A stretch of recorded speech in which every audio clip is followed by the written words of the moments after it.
มาเอามาต่ออยู่ที่ดินไม้น้องเพิ่นบัดนี้พี่น้องเอ้ยเนาะมาเบิ่งก่อนวอลีก็มาตั้งแต่มือก่อนๆพุ่นแหละแล้วก็บ่ได้มาเลยจนเพิ่นเทแล้วอิหยังแล้วว่าทุกอย่างเนาะมาก็เห็นพ่อตู้อิหยังเพิ่นก็อยู่เฝ้าอยู่นี่อยู่เราก็ได้ไอ้ลืมว่าไอ้มีอันนี้อยู่เอาไปแบ่งชูเรากินเนี่ยไปแบ่งอันมักซลีให้เราจักหมากก็ได้ไปแบ่งชูกันกินเลยฝนก็ลิ้นเลยพี่น้องแซะอยู่นอนเฝ้ายังนอนอยู่พี่อยู่พอตู้เราก็ได้ยังนอนเฝ้าปูนเฝ้าอันนี้เราอยู่ไปปันให้เรากินมาเบิ่งก่อนยังบ่ทันแกะแบบซ้ำเนาะแล้วพี่น้องเอ้ย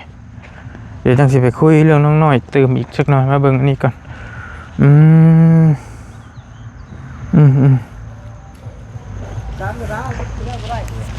เป็นเท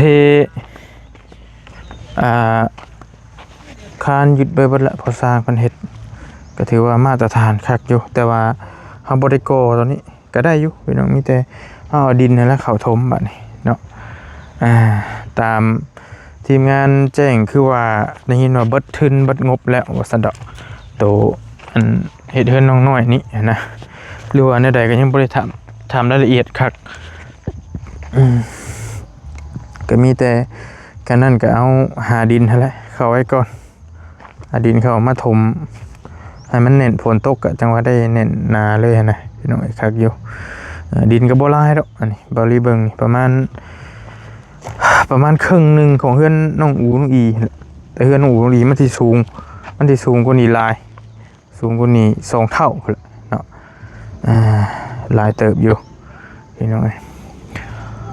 แดดก็ออกฝนก็ลิ้นฝนกำลังสิปอกแฟกแต่ว่าก็คือสิบ่แห้งดอกเบิ่งทรงเลยก็ได้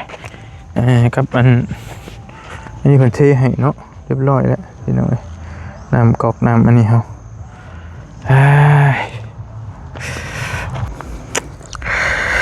โอเคเดี๋ยวชวนน้องน้อยมานั่งคุยอยู่พี่เพราะว่าพอทั้งตู้พอเพิ่นคุยกันอยู่มีแขกมาเพิ่นคุยนั่งลมกันอยู่พี่น้องเฮามานั่งคุยกันอยู่โฮมขามด้วยกันจักหน่อยอย่างนี้เนาะตกใจน้ำน้องจักเสียดนะได้เนาะโอ้ยสิว่าน้ำแดงอะไรก็ได้แสดงมีคนมานั่งเลื่อยอยู่นี่บ่นอนอยู่นี่เลยฮะเจ้าก็นั่งพี่กันแล้วนั่งพื้นแล้วนั่งพื้นน้ำกันนี่แหละพี่น้องมีแต่ข้างอ่อยๆแล้วบัดนี่จักสิเห็นได้ซ้ำสีข้างเราอื่นยังใครอยู่ข้างมันบวยไอเจ็บอยู่บ่เป็นตัวนี้กะเจ็บท้องหมอนแต่ไล่บ่เนาะอันที่จะเป็นแต่ก็มันก็เจ็บบ่ล่ะพอมันหยุดเป็นแล้วมันกับพอได้เจ็บบ่อันที่มันเจ็บน่ะมันก็บางคนกับปกติอยู่ที่แบบว่าบางคนก็วินหัวสินะบางคนก็เจ็บท้องสินะแต่ตอนนี้ขอโทษตอนนี้เจ้าก็เป็นแม่นบ่ตอนนี้น้องเพิ่นก็เป็นอยู่พี่น้องเบิ่งอันไอ้ขอโทษเจ้าไปซื้อหยังมาเนี่ยขอเบิ่งได้บ่อย่าหาว่าโสเด้ออันจะหนีไหมเนี่ยไอ้อย่างฮู้ว่าที่เจ้าไปตลาดตะลี่แต่ละเทื่อเจ้าไปซื้อหยังหั่นน่ะเนี่ยเบิ่งเนี่ยบ่ให้เบิ่งบ่ได้ก็บ่ต้องเบิ่งเนี่ยเบิ่งได้ก็เบิ่งยันเจ้ากันเลยเนาะอันนี้ไอยาที่เจ้าเอามากินสินี่บอกเพิ่นแนะนำบอกเลยว่าอะไรเลยเพิ่นแนะนำปรับสมดุลประจำเดือนลดปวดประจำเดือนลดปวดยังก็ลดปวดหัวตาลายบอกวินเวียนยาน้องหมดซื้อมาอันนี้1 กล่องตัวนี้อันนี้ก็แม่นเหรอ1 กล่องเท่าไรนี่กล่องเท่าไรนี่รวมหมดทางขายยาพอดีเพิ่นเอายาให้ในคลินิกเพิ่นเลยบ่นี่ฮะเลยเพิ่นเอาให้ในหันเลยโอเค เฮาก็ยังทันได้เบิ่งไม่ตะกินกิน หัวเลาะเฉยเศร้าสอง โดย แรงสองเที่ยงสองเศร้าสองแรงสองยังมีอารมณ์หัวเฉย โอ้โหสิกินแต่ยาเนี่ยบ่ หลังเข่า อยู่เพื่อนจะมีแต่ยาเพื่อนไปเท่าอนาคตนี้จักว่าสิได้ลูกยากบ่จ๊ะไอ้เบิ่งนี่แม่นบ่ แม่น เอาคันว่าคนมีลูกมีผัวไปแล้วคันว่าสมมุติว่า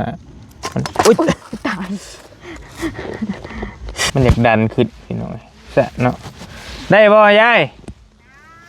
โอ้เพิ่นมาแต่หาเครียดยายน้องอูน้องอีแล้วก็น้องใช่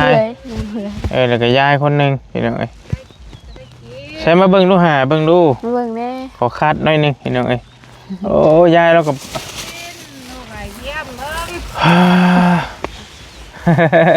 ถ้าเกิดมาหาจะใช้น่ะ โอ้ยไปหาน้ำถงน้ำเลนี่แหละลูกเอ้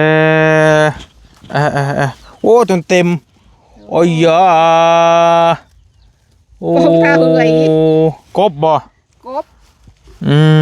เอาไหมลูก บ่ เอาไหม ยายก็ไปน้ำกัน โดย ได้หลายกันบ่เจ้าก็ได้อยู่บ่ ได้พบกิน ได้พอกิน เอาไหมน้องเนี่ยได้ เอามากินเลย บ่เป็นหยังตู้ไว้ขอบใจหลายๆเราเอาให้ไปจะจังโมงพากันไปจะจังโมงอ่ะน่ะ โอ้ย แต่เช้า ผู้ แต่เช้าเลยพูดเบิ่ง ปอ ไก่แต่เช้ามาเห็นพ่อมึงนั่งกินข้าวอยู่กินน้ำ 5:13 นาทีพี่น้องเอ้ยไปวานนี่หันไปเชิญเชออกแต่ห้วยพ่อง4 โมงแรง ไปลงเซตื่ม ลงเซตื่ม ได้ปะ ได้โค้งอันนี้แหละ อืม ปลาผัดไปสองเท่านี่ เชื่อเขาขี้หลาด สิ่งนิยายแล้วกันเนาะไปน้ำกันโดยไปช้ายายยันว่าเผาเพื่อเมื่อฮอดเทียงจะมีโอกาสสิลงไปหาผู้แลอยู่เทียงผู้แลพี่น้องมากัน3 คนแล้วก็ได้โทรศัพท์กันโดนปึ้งโอ้ยพี่น้องใช่ฮันเด้โอเคพี่น้องเอ้ยโทรศัพท์โดนออกเว้ยพอดีเห็นยายเราก็ไปหากินเนาะพี่น้องมันก็ไปไกลมันมีแต่อยู่พุ่นติ บ่ไปไกลบ่ได้ล่ะ แถวนี้มันก็บ่มีความหมายว่ะ เลยไปแล้วผูดทงยาง ธงยางโอ้พี่น้องฟังไทยว่าคำว่าธงยางนี่งงนู่นเลย บ่ว่าไปได้จ้ะ เพิ่นเดี๋ยวถุงพลาสติกบ่ถุงพลาสติกบ้านเฮาเอิ้นถุงยาง เลย นี่ถุงนี่มาต่อเรื่องน้องน้อยนี่เป็นยาเพิ่นจัดให้เนาะรวมทั้งค่ากวดค่าหยังแล้วน้ำนี่บ่ได้บ่จะบ่นะประมาณ900,000ป่ายล้านนึงอันนั้นเป็นครีมมันน่ะ เลย ครีมจะทาบ่ เลย ฮะว่าก่อน โอ้เป็นถงนี่ไป แกไปตัวกินล้างเข่าได้มันบ่ จักแรงถึงลืมก็มีเด้ ต้องมันลาย ถึงคนกินเบิร์ดพี่โอ้2 4 6 7 เม็ดแพงละ7ป้าโธ่ใช่ซองเดียวกันบ่ บ่ เด้อ แม่นบ่ นั่นแหละ ตัวนี้ดิว่ากัน ใช่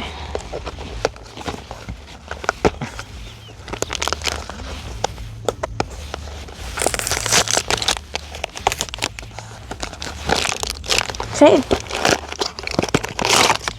ป้าโธ่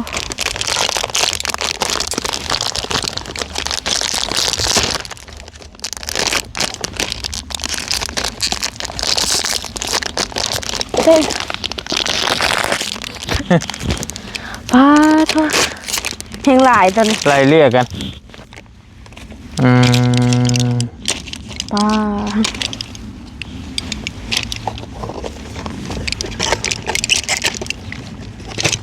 ข่อยละเมอยนั่นเจ้า มีแต่ยา ลองกินเบิ่งแต่เพราะว่าบ่เท่าแม่นบ่ โดยพอบ่เศร้า พอได้แต่มันเท่าไป โดย ที่เป็นนั่นน่ะเนาะ ไอ้ยาเนี้ย2แผงอันนี้กะ แต่ว่าอันเบิ่งมันอยู่ในหันแล้วงานภาษาไทยบ่ภาษาไทยหรือภาษาลาวนี่แหละ บ่มีภาษาอังกฤษนี่ มันเขียนบอกอยู่เด้แต่กินไว้หั่นนะ กินไป กินเอาให้เลยค่ะ เบิ่งให้อันตัวนี้ซองนี้มาให้เบิ่ง จังนี่ฮะอันนี้อันคัดผิวอันนี้ บ่เบิ่งอันนั้น จังนี่บ่ อันครีมอันเจ้าละนางอิ่วหน้าแพกใช่ป่ะ เลย นางอิ่วใบครับเบิ่งมีใบเดียวนี่เนาะ เลย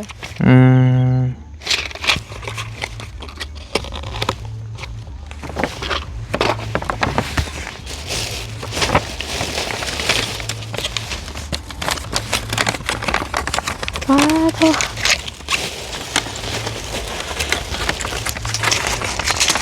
เพื่อนกินยาดิหมด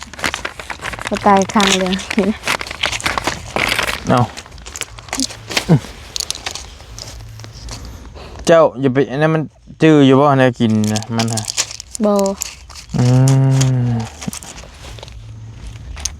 โรคสตรีโรคผู้หญิงเป็นไปนั่นนี่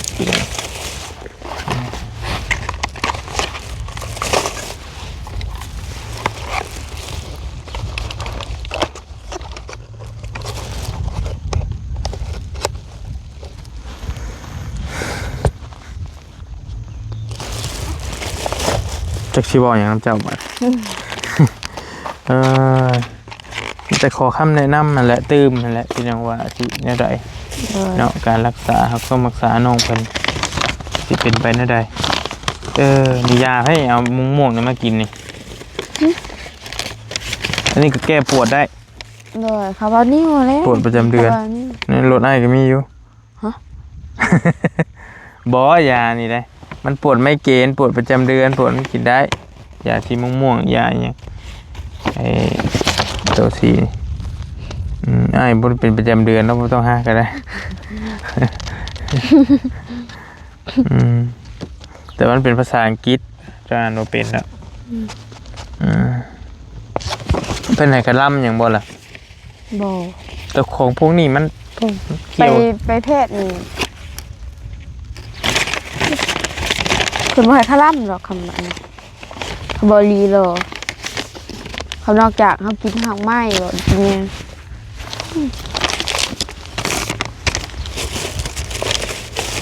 เป็นลายเนาะคนเป็นเพื่อนนี่เนาะเกี่ยวกับประจำเดือนมาปกติบ่มาผิดปกติ ผู้หญิงนี่แบบหลายคนได้แบบรุ่นกำลังสอนสาวหรือว่าเป็นสาวนี่นะหลายคนประจำมาเป็นคน โอเวอรี่กับบ่ฮู้เกี่ยวกับเรื่องพวกนี้เป็นไร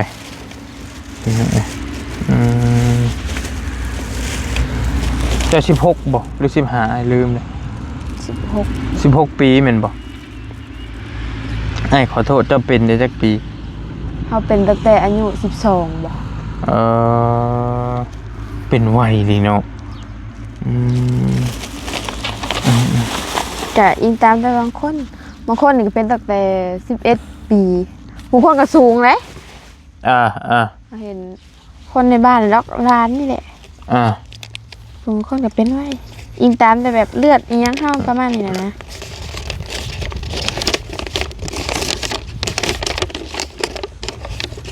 เจ้าเฮ็ดของนักอยู่ นักอะไร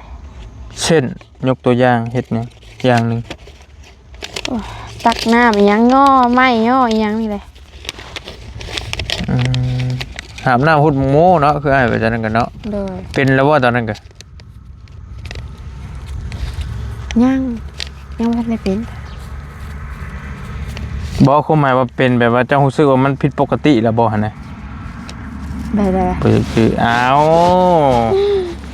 แบบผิด ช่วงวังเฮาสิอันนี่จักสิว่าแล้วเฮาก็ลืมแล้วเฮาก็บ่ได้สังเกตนะบางช่วงน่ะบางช่วงใดก็เฮาบอกแม่เฮาค่ะ าก็ลืมเฮาจื้อบ่ได้ คือยกตัวอย่างมันก็เด้อเมียลุงเฮิมล่าสุดนี้บ่ฮู้ว่าเจ้าได้เบิ่งคลิปหรือบ่ โดย เรามีลูกแหละที่มันได้จักเดือนแหละแล้วมันเป็นเลือดออกนะมันไหลออกบ่หยุดนะ อืม อยู่ๆมันเป็นก้อนเลือดออกเองมันนะมันเหมือนว่าไงแบบแท่งในท้องแท่งคาท้องเลยนะ อืม กับบอลลี่แล้วพาไปห้องหมอตอนนั้นก็พาไปแต่เพิ่นก็ดูดเนาะเพิ่นดูดเลือดออก โดย ก็เลือดออกกับบักหลายๆอันนั้นก็แต่ว่ามันบ่ฮู้ว่ามันสิเกี่ยวกับตัวนี้บ่หรือว่าจังไดนะแต่เราเองก็เคยเรามีลูก2คนแล้วบ่ป่ามีลุงเหิมนี่ โดย เรามีลูกผู้หนึงแหละออกลูกออกมาแล้วเสียคือว่าซั่นแหละแล้วก็ลูกที่2นี่ยังอยู่ผู้น้องเพิ่นนี่อยู่นำนี่ โดย แล้วท้องผู้ที่3นี่ที่มันได้จักเดือนแหละแล้วมันแบบเสียชีวิตในท้องเป็นเลือดออกมาเลยนะก็บ่ฮู้ว่าเกี่ยวกับมดลูกบ่ดีบ่หรือว่าอิหยังหันนะ มันก็ อยากซื้อไปถึงตัวนั้นนะว่ามันเป็นจังได๋นะ จักเชื่อไว้นะ อันนี้มันเป็น บางคนนี่ก็เฮาแบบเฮ็ดเวียกหนักอีหยังนั่นแบบบางคนเขาท้องอะนะก็เป็นคือกัน จะอืม แบบเฮ็ดเวียกหนักบางคน บาลีก็บ่ฮู้ว่ามันโลกผู้หญิงเนาะบ่ค่อยฮู้ปานใดดอกเอาง่ายๆก็ได้ก็สิเว้าแบบใดมีแต่ผู้หญิงเพิ่นแล้วเพิ่นฮู้ดีพี่น้องเอ้ยเนาะก็กับแพทย์หมอหั่นแหละแพทย์หมอมันก็สุดน้ำแพทย์น้ำหมอหั่นแหละเพิ่นเว้าแต่เก่าต้องไปผ่าตัดติเฮ้ย นี่อยู่คนในบ้านเฮาก็เมื่อเวลาแต่ก่อนบางก่อนเฮาก็บอกแม่เฮาแล้วแต่เมื่อวานเฮาว่าสิพาแม่เฮาไปกวดแล้วบ่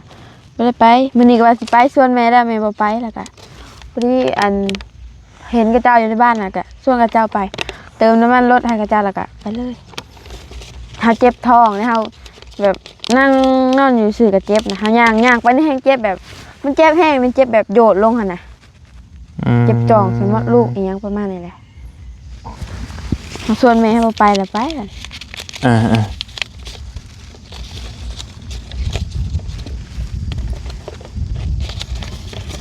จังใดบัดนี้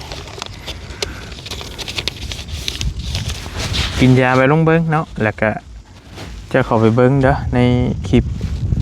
FC คอมเมนต์นะ โดย ที่อ้ายกำลังบอลลี่กำลังสิลงเพิ่นบอกว่าเพิ่นฮู้แล้วดอกพี่น้องนี่เนาะ โดย ขนาดบอลลี่แบบพาแม่ไปห้องหมอห้องหยังแล้วก็เพิ่นเว้าเพิ่นเขียนมาบอกว่าถือเบิดเลยนะบางคนเพิ่นฮู้จักเด้ โดย เกี่ยวกับโรคแบบนี้กับเจ้าก็สอบถามหมู่คู่นำนี่หั่นแหละว่ามีไผเป็นบ่แบบใดจังไดนะ โดย ถามหลายคนเบิ่งมีวิธีแก้บ่คันว่าให้ผ่าตัดนี่ย่านบ่ โอ้ย่านได้เฮาเศร้าแล้วผ่าตัดนี่ บ่ผ่าบ่ ย่า เอ้า นเจ็บย่านเจ็บ สมมุติว่าบ่ผ่าเจ้าก็บ่รอดบัดนี้จะเฮ็ดได้ กระยามัน โอ้ว้าว เดี๋ยวเจ็บเนาะเจ็บกับอันนั้นกันยามันเฮา เพิ่นก็ใช้ยาแต่ว่าเพิ่นก็ใช้ยามึนอยู่ ใส่ยาก็มันเจ็บเบ็ดหมดยามึน มันก็เจ็บในหั่นแหละเฮ็ดได้ซะ หายานมีดเฮ้ย บ่ว่าแต่เจ้าเราอ้ายเป็นผู้ชายก็ย่านคือกันแต่ว่ามันบางทีมันจำเป็นได้เฮ็ดได้ซะมันมีทางเลือกทางเดียวได้ซะเฮ็ดได้ซะ บ่อะไรก็พอหายานนะยอมรอดเฮา โอ้ยเนาะ เพื่ออย่ามาไปเพื่อกระเจ้าปาดบ่ถือกันนี่ตาย บ่ว้าวโมเนาะ ย่านเลยค่ะเพื่อไปปาดเพื่อปาดทองปาดอีหยังเพื่อมันบ่เศร้าเด้ เฮาก็เจ็บย้อนแล้วบัดนี้ โอ้ยประมาณ ก็เบิ่งกันเข้าไปเบิ่งใน YouTube นู่นอย่างนั้นหั่นแหละเจ้าก็พิมพ์เข้าไปเบิ่งว่าวิธีรักษาอาหารที่มันพิษอหยังสินะเพื่อเพิ่นฮู้ก็ ส่วนหลายมีแต่อันนี้มักคลับแบบปลาแดกมัก ขอ หุ่ ง ง มักดองเนาะ โดย ๆ ปลาแดกมักหุ่งไก่อีหยังประมาณนี้แหละของดองของอีหยังประมาณนี้ ของมักดองนั่นแหละ โดย คือสิพิษอะไรเบิ่ง โดยกับพี่ เมื่อยนำ เฮานั่งเฮายังเจ็บท้อง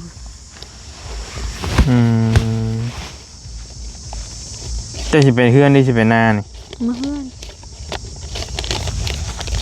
อันนั้นอ้ายอยู่ไสอยู่หน้า เบื่อได้เอาอะไรบ่ ฮะ เบื่อ ปืนเจมาอยู่ปืนยายยังบ่ได้มาปืน เบื่อ ปืนสิไปมุกปืนสิพาเมย์ไปห้องหมอกันดินี่แก เฮาออกมาให้อ้ายแล้วมืออันน่ะมือว่านนี่บ่มือว่านนี่แหละมือกับเจ้าอันนี้แล้วนี่เฮาออกมาแล้วเฮาว่าอ้ายสิมาแล้วเฮาก็เอามืออีกเขา ก็คือบ่ฝากแม่น้ำขอไอ้นิ้วไอ้เน่าไป บ่ลืมนี่โอ้โหนี่เอาแบบถือมืออีกนะสากแล้วสากเต็มแล้ว เพราะเรื่อง power bank น้องผมยืม power bank แต่หลายมือก่อนมันบ่ได้เอาน้ำน้องเพิ่นจ้ะ ซื้อบ่แบ่นี่ทำไมนี่จ้ะ แบะจะขา สองขา เดี๋ยวก็ซื้อแล้วผู้บ่าวครับเพลงบ่ล่ะแค่นั้นแหละก็สิว่าจักล้าน บ่หลายแล้ว บ่เอาหรอกมันลูกบ่ดี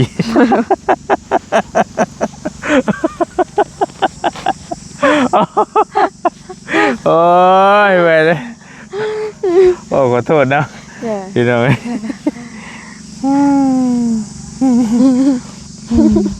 หมูไหวแล้วมุนลูกบุดีเขาอะพี่ไหวนั่นแหละ ก็ไปปัวดิ จะหาเงินปัวมุนลูกให้ก็บ่ได้เป็นง่ายอีกเห็นนะสมมุติว่านะ เห็นไหมห่าน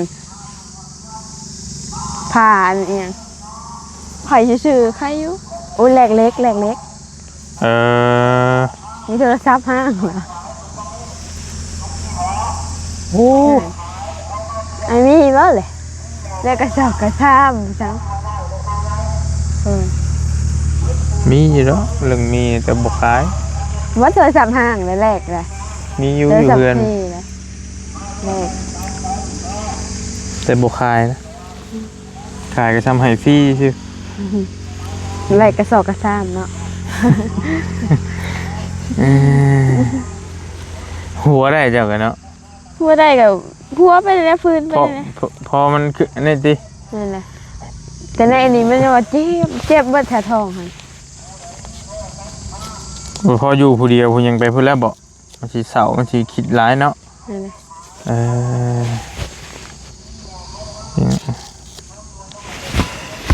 โอ้ดาวแหละบ่น่าเป็นหยังไรดอกมีแต่รักษาเอาหั่นแหละเฮ็ดได้เลยพี่น้องมันเป็นเลยหาวิธีรักษาเบิ่งกันเด้อบ่ยังบ่ทันมีเพิ่นคอมเมนต์มาอยู่กำลังลง เพิ่นชื่อว่าแนวใดเป็นลายอยู่ดอก ก็เจ้าให้เฮาไปกวดลายคนอยู่ได้2-3 คนเด้ไปกวดเบิ่งเขาเจ้าอะ จะเคยเว้าน้ำไผอยู่บ่เรื่องนี้ เคยเว้าน้ำแพทย์แล้วก็น้ำเบลมื้อน่ะมื้อไหนวะมื้อวานนี่ว่ามื้อแล้วเราเอายาเฮากินเฮาเจ็บแห้งนี่ท้องเฮาจะเราเอายาให้เฮากิน บ่เว้าน้ำอ้ายที่เพิ่นมาหานี่นะ บ่ ยังบ่ทันเคยเว้าแม่นบ่ บ่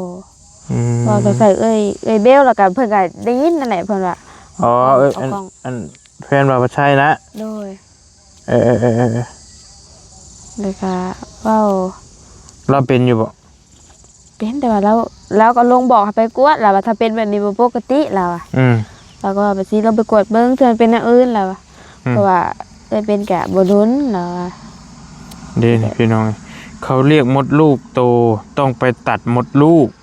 ออกเพราะพี่สาวก็เป็นมาก่อนต้องตัดมดลูกออกถึงจะหาย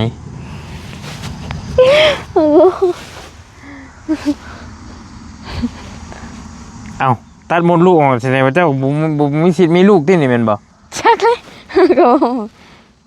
ก็ตายแล้วเฮา ตายบ่ได้ผัวซะบาด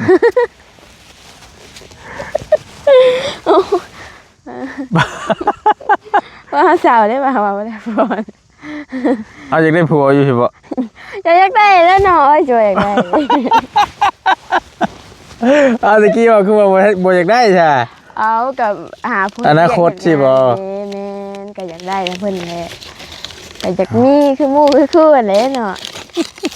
ก็บ่มีอันนั้นไผสิเลี้ยงหาบัดหาเท่าไปเลยค่ะ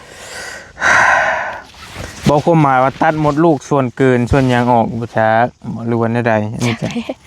โอ้ยเนาะเมื่อยนำเด้พี่น้องเอ้ยคือเป็นอันนี้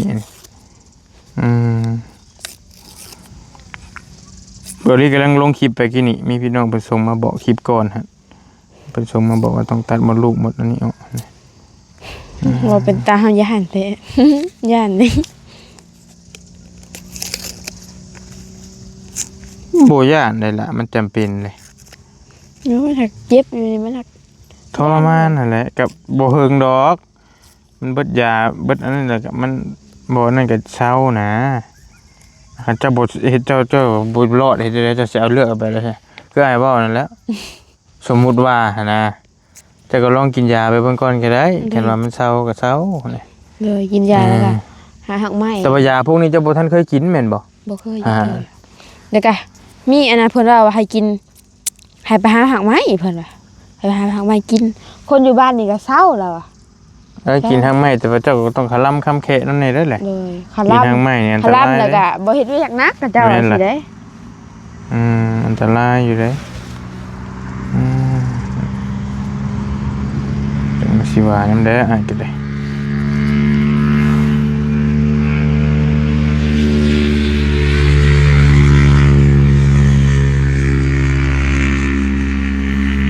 มื้อหาพักผ่อนเท่านั้นแหละพี่น้องเอ้ยเบิ่งกันเด้อแม่บ่ทันฮู้ใช่มั้ยนี่เนาะแม่แล้วที่มันนอนเฮือนบ่ บ่เฮาอาพาละลงแล้วพาละลง2มื้อแล้วดาบ่ลงล่ะ ลงว่า ลงไปกวดของเฮานี่แหละ เอ่อพาเราลง2มื้อ เลย ลงแบบใด ลงไปกวดเด้ลงไปกวดอยู่ดงเห็น เราก็อยากไปคือกันบ่รู้ว่าแบบใด เราบ่อยากลงแล้วอะ เจ้าชวนให้เราไปเป็นหมู่เอาว่าไง เลยแบบเฮาย่างลงไปนี่นะเฮาบ่หาลงค่ะว่าลงผู้เดียวนี่นะก็เลยอยู่บ้านก็เลยเห็นอันนั้นก็เจ้าแล้วก็ชวนก็เจ้าไปเลยเจ้าสิไปอันใช่ จำเป็น เลยเจ็บแห้งอันนี้อยู่บ่ได้ พอวันฮู้จำได้นี่บ่ บ่ฮู้จัง กำลัง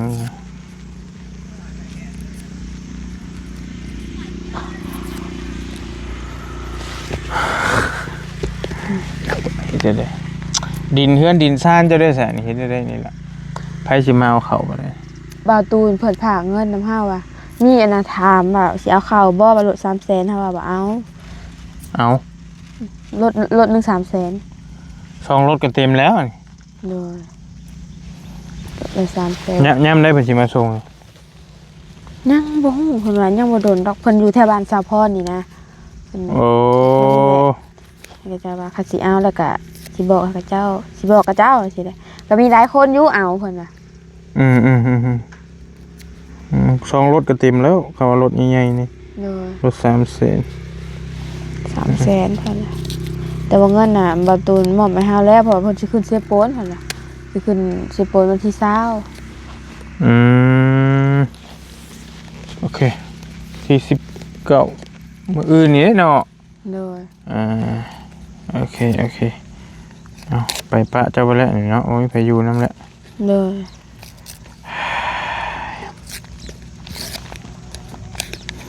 สงสารน้องน้อยระวังเป็นมะเร็งในมดลูกนะบาวลีถ้าเป็นรอบเดือนแล้วมีเลือดออกเดือนหนึ่งหลายเถื่อต้องรีบรักษานะ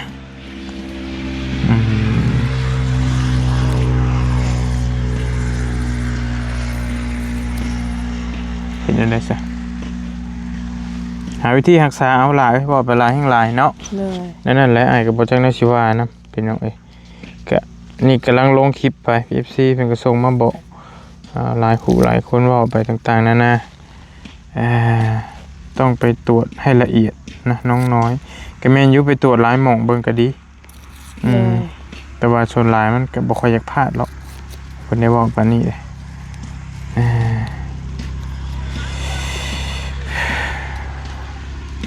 ไปตรวจน้ำอยู่ไทยน้ำไม่ไปอื่นไปปะ บ่มีเงิน บ่มีเงิน มันเป็นอันเท่าไรหมื่นบ่ โปรดอกไปตรวจคลินิกจิสิคำว่าหลายหมื่นนี่มันก็ต้องรักษา โดย รักษามันถึงสิหลายนะตรวจที่ซื้อมันก็บ่หลายดอกแล้วแต่ว่าเขาตรวจป้าชนะสิเมื่อทรงเจ้าเท่านั้นแล้วมัน โดย เมื่อให้น้องเมื่อพักผ่อนพี่น้องไอ้เนาะมาถามรายละเอียดคุยรายละเอียดทีนี้ก็คุยมาน้ำลดน้ำลางมันก็บกหักปะได้ทรงลงชิงเลย สิจะต้องเบิ่งสิเด้ง พื้นหัวชื่อนะเบิ่งตอนนี้พื้นยิ้มจะชื่ออันนี้นะโอ้ย หัว เหมือนคนเรามีความทุกข์อย่างจักอย่างแล้วมันยิ้มบ่อยเอายิ้มไปชื่อแล้วยิ้มก็ได้คือบอลลี่แล้วพอหูอยู่ เหนื่อยนะป้าสู้ๆละวัดเอาให้ได้สารมันเป็นแล้วเด้ เลย ก็รักษาได้ยีดอกผมมีอย่างไล่แรงดอกเจ้านะแม่อ้ายหิ้งนักแหละถึงไตจนทีโบสีดับวายอะไรยังเป็นยังรักษาได้ อันนี้มันบ่มีปัญหาดอกซ้ำนี่นะอย่างหน่อยเจ้าก็บ่ได้ลูกแค่นั้นแหละ ว่าเป็นทหารย่านแทบันว้าวบ้าเฮาผัวมาเด้อสมมุติเขาบ่ได้ลูกไผสิเลี้ยงเฮาบัด กับพัวเนี่ยเลี้ยงกันเองนั่นแหละ เอ้าสมมุติว่าเฒ่าเด้ คนบ่มีลูกก็เยอะแยะเฮ็ดได้ซะ โอ้จัก จะ เด้ ก็ไปเอาลูกเขาเจ้ามาเลี้ยงสมมุติว่าอะ ก็บ่มีเด้ก็บ่มีลูกแต่เจ้าเนี่ยจักสิไปเอาใส่ ไอ้ว่าไปชื่อเราไอ้ก็บ่แม่นหมอนะแต่ว่าความหมายว่ามดลูกบ่ดีแบบบางคนว่ามันได้ลูกยากนะ เลย ตามอ้ายพอฮู้มาซั่นดอกไม่ยังวะ ใบมะขามหล่นเลยจ้ะ ก็จังว่ากันก็บ่เข้าใจคือกันว่ามันสิเกิดหยังขึ้นเนาะอันนี้ก็ได้เอ้ยต้องรีบรักษาน้องน้อยต้องผ่าตัดอย่างหมอว่าเลย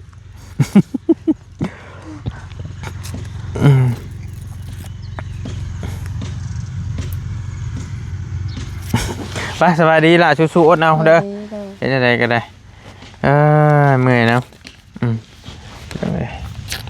ไปแล้วพี่น้องเดี๋ยวสิมาส่งน้องเพิ่นก่อน